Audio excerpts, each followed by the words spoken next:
Good morning student, class 12th subject physics, 4th unit, 2nd chapter. Topic हमारे पास है AC circuit containing capacitance only, यानी कि अगर हमारे पास किसी एक एसी सर्किट के अंदर कैपेसिटेंस का यूज किया जाएगा तो वहाँ पर हमारे पास क्या इफेक्ट होगा। हमने एक सोर्स माना अल्टरनेटिंग ईएमएफ का और उसको हमने एक कैपेसिटर के साथ कनेक्टेड किया गया और उसका कैपेसिटेंस मान लेते हैं क्या है, सी है। जो वहाँ पर अल्टरनेटिंग ईएमएफ ली गई है वो मान लेते हैं E, that is equals to E nought sine omega t के इक्वल है।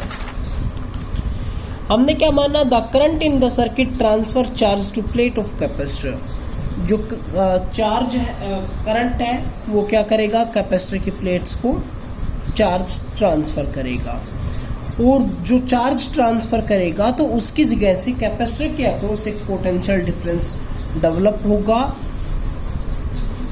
और जो आपके पास अल्टरनेटिंग ईएमएफ है, मींस ऐसा सोर्स है, तो एक बार आपके पास पॉजिटिव अल्टरनेटिंग ईएमएफ है, नेक्स्ट आप साइकिल के अंदर नेगेटिव है, तो वहाँ से आपके पास एक बार वो चार्ज पॉजिटिव जाएगा, दूसरी बार उतना ही चार्ज नेगेटिव जाएगा। तो टाइम टू टाइम यानी कि अल्टरनेटली क्या होता जाएगा, charge on capacitor that is equals to 0 होगा। यानी कुछ चार्ज होगा तो अपोजिट डायरेक्शन की वजह से क्या हो जाएगा, वो डिस्चार्ज हो जाएगा। किसी भी एक इंस्टेंट के ऊपर मान लेते हैं कि चार्ज कैपेसिटर के अंदर क्या है, स्मॉल क्यू के इक्वल है। At every instant the potential difference between the plates is equal to the applied EMF. वहाँ पर जो पोटेंशियल डिफरेंस होगा वो किसके इक्वल होगा, वहाँ पर जो अप्लाइड ईएमएफ है उसके इक्वल होगा। Potential difference across the capacitor V that is equals to क्या लिखा जाता है, Q बाई C। और V यानी कि जो पोटेंशियल डिफरेंस होगा वो इक्वल्स टू होगा अप्लाइड ईएमएफ की। तो हम अप्लाइड ईएमएफ क्या लिया था, E naught sine omega t that is equals to Q by C। Q की वैल्यू निकालते हैं तो Q क्या हो जाएगा, C इधर लेके जाएंगे तो मल्टीप्लाई हो जाएगा C E naught sine omega T. दोनों साइड अगर हम इसको डिफ्रेंशिएट करते हैं तो हमारे पास लेफ्ट हैंड साइड क्या हो जाएगा, d q by d t that is equals to d by d t of C E nought sine omega t के इक्वल होगा। D q by d t को हम क्या लिख सकते हैं, I that is equals to C E nought sine omega t, और इसका अगर हम डिफ्रेंशिएशन करेंगे तो सी ई नॉट बाहर आ जाएगा, साइन ओमेगा टी का डिफ्रेंशिएशन हो जाएगा कोस ओमेगा टी। और ध्यान रखना है यहाँ पर साइन के अंदर भी ये टी का फंक्शन है, इसलिए यहाँ पर क्या आ जाएगा, ओमेगा। तो यहाँ पर हम इसको ओमेगा को आगे लिख सकते हैं, तो क्या लिखा जाएगा, omega C E naught cos omega t के इक्वल होगा आई। आई को हम क्या लिख सकते हैं, सी ओमेगा सी जो है इसको मैं अपोन के अंदर 1/, की फॉर्म के अंदर लिखूंगा, तो भी इसको अगर हम 1/, वाले फॉर्म को हटाएंगे तो कहाँ पर चला जाएगा, ऊपर चला जाएगा। इसलिए E nought divided by 1/, omega C यहाँ पर लिख सकता हूँ इसी टर्म को मैं, ठीक है। Into cos omega t as t चल रहा है। अब देखो कोस हमारे पास आई आ गया कोस का फंक्शन, लेकिन जो हम ई लेकर चले थे वो हमारे पास किसका था, साइन का फंक्शन। तो हम इस कोस वाले फंक्शन को भी क्या करेंगे, साइन के अंदर कन्वर्ट करेंगे, तो हमारे पास क्या हो जाएगा, I that is equals to E nought by omega C sine pi by 2 plus omega t. ध्यान रखना है यहाँ पर अगर कोस ओमेगा टी होता है तो हम उसको ये लिख सकते हैं sign pi by 2 minus omega t, लेकिन यहाँ पर हम यहाँ पर नेगेटिव का साइन यूज नहीं करेंगे।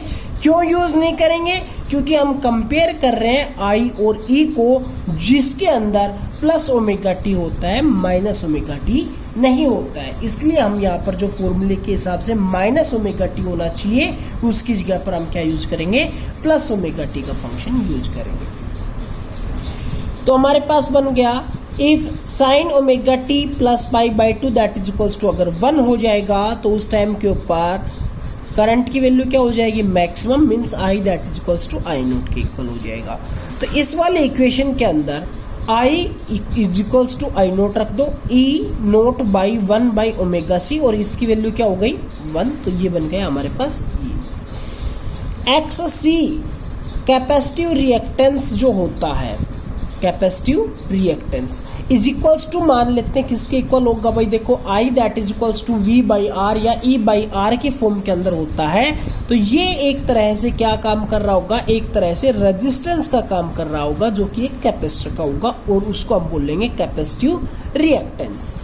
तो आई नोट किसके इक्वल हो गया, that is equals to E nought by X C. अगर हम फर्स्ट इक्वेशन का यूज करें तो E nought by X C को हटाकर हम क्या लिख सकते हैं, I nought, then I that is equals to I nought sine omega t plus pi by 2। यहाँ से हमारे पास क्या रिलेशन आ रहा है, हमने जो ए लिया था that is equals to E nought sine omega t, लेकिन जो करंट बना वो क्या बना, I that is equals to I nought sine omega t plus pi by 2। Means जो करंट है वो आपके पास लीड्स कर रहा है ईएमएफ से, ठीक है। तो फेजर डायग्राम की बात करेंगे, मान लेते हैं ई नोट ये है जो कि इसके साथ ओमेगा टी एंगल बना रहा है। तो आई नोट जिसका मैग्नीट्यूड ई नोट से तो कम होगा, लेकिन उसकी डायरेक्शन क्या होगी, इससे प्लस 90 डिग्री, प्लस 90 डिग्री मतलब इधर। तो आई नोट की डायरेक्शन हो गई ये। अगर हम इसका फेजर डायग्राम देखें तो उसी एक इंस्टेंट के ऊपर आई और ए की वैल्यू जो हमारे पास ग्राफ से आई है वो वैल्यू क्या होनी चाहिए, सेम होनी चाहिए। मान लीजिए इस टाइम के ऊपर हमने चेक किया तो जो आई नोट की वैल्यू आ रही है वो हमारे पास ये वैल्यू आई है, ई नोट की जो वैल्यू है वो ये है। तो ई वाला जो कर्व है और आई वाला जो कर्व है वो दोनों उसी टाइम के ऊपर एक इनके रेशियो के साथ ही मिलने चाहिए। यहाँ पर हमारे पास प्लस पाई बाई 2 यानी कि 90 डिग्री का डिफरेंस है। तो एक बात और ध्यान रखनी है, जहाँ पर ईएमएफ 0 होगा वहाँ पर करंट मैक्सिमम होगा, और जहाँ पर करंट 0 होगा वहाँ पर ईएमएफ मैक्सिमम होगी। तो ये आप यहाँ से नोट कर सकते हैं, यहाँ पर ईएमएफ 0 तो करंट मैक्सिमम, ईएमएफ मैक्सिमम तो करंट 0, ईएमएफ 0 करंट मैक्सिमम। तो इस ऑर्डर से ये फेजर डायग्राम चलेगा। Thank you.